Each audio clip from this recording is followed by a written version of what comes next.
आपण बाग का तोडतात? 2 वर्ष झालं निसर्गामुळं माल नाही बागाला. गेल्या वर्षी 40,000 रुपये तोट्यात आला. औंदा एप्रिलपासून 20-25 हजार रुपये तोट्यात आलं म्हणून बाग काढण्यात तयारी केलेली आहे. आज आमचे मित्र मारुती काका थोरबोले राहणार कुंडल यांचे कडून कळालं की बागेला माल नाही आणि म्हणून आपण बाग छाटत आहे.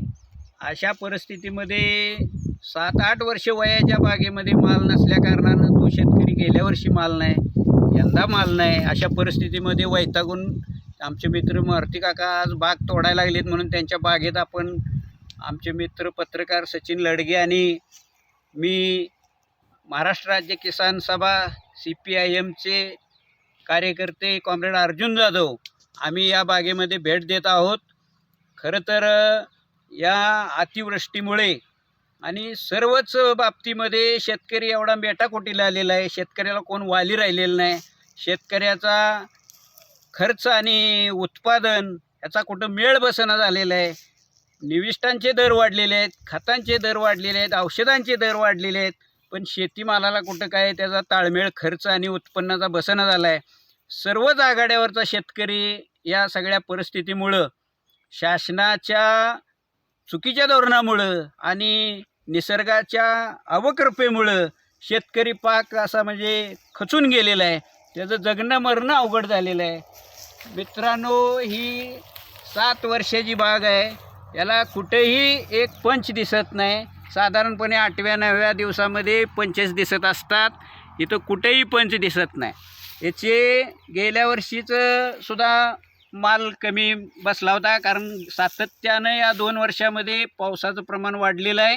सूर्यप्रकाश कमी आणि जास्तीत जास्त काळ ढगाळ वातावरण राहते आणि या परिस्थितीमध्ये द्राक्षबागेला पोषक असं वातावरण राहिलेलं नाही. दुसरं काही करावं तरी त्याला हमीभाव कुठे मिळत नाही.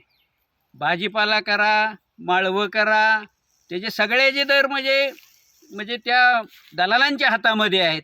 त्यांची सगळीकडे एकी असते. आपण माल घेऊन मार्केटमध्ये गेलो की ते काय द्यायचं ते ठरवतात.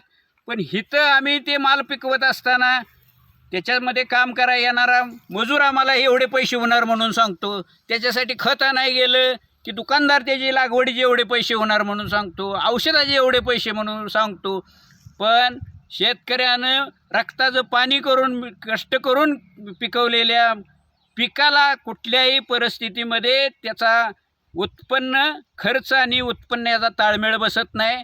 अशा परिस्थितीमध्ये आता खरंच वेळ आलेली आहे की या महाराष्ट्र शासनानं आणि महाराष्ट्रातल्या तमाम समाजकारणी आणि जनतेचे पुढारी समजणाऱ्या सर्व नेत्यांना माझं असं या मार्क्सवादी कम्युनिस्ट पक्षाच्या अखिल भारतीय किसान सभेच्या महाराष्ट्र शाखेच्या वतीनं कळकळीचं असं आव्हान आहे की आता ही वेळ आलेली आहे की कुठेतरी शेतकऱ्याकडे जाणून बुजून असं लक्ष दिलं पाहिजे.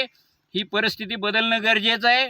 मला तर अशी भीती वाटायला लागलेली आहे की येणाऱ्या 25 वर्षामध्ये हे शिवार असं मोकळं पडेल का काय. कारण त्याला जर त्याचा ताळमेळच लागत नसेल तर तो पैसे घालणार तर कुठून. त्याचं जगणं एवढं मुश्किल झालेलं आहे. तर मेहरबान सरकारला आणि जनतेचे कैवारी मानणाऱ्या तमाम पुढाऱ्यांना माझी हात जोडून विनंती आहे की काहीतरी हातपाय हलवा आणि शेतकरी जगला तरच देश जगणार आहे, तरच सगळे जगणार आहेत.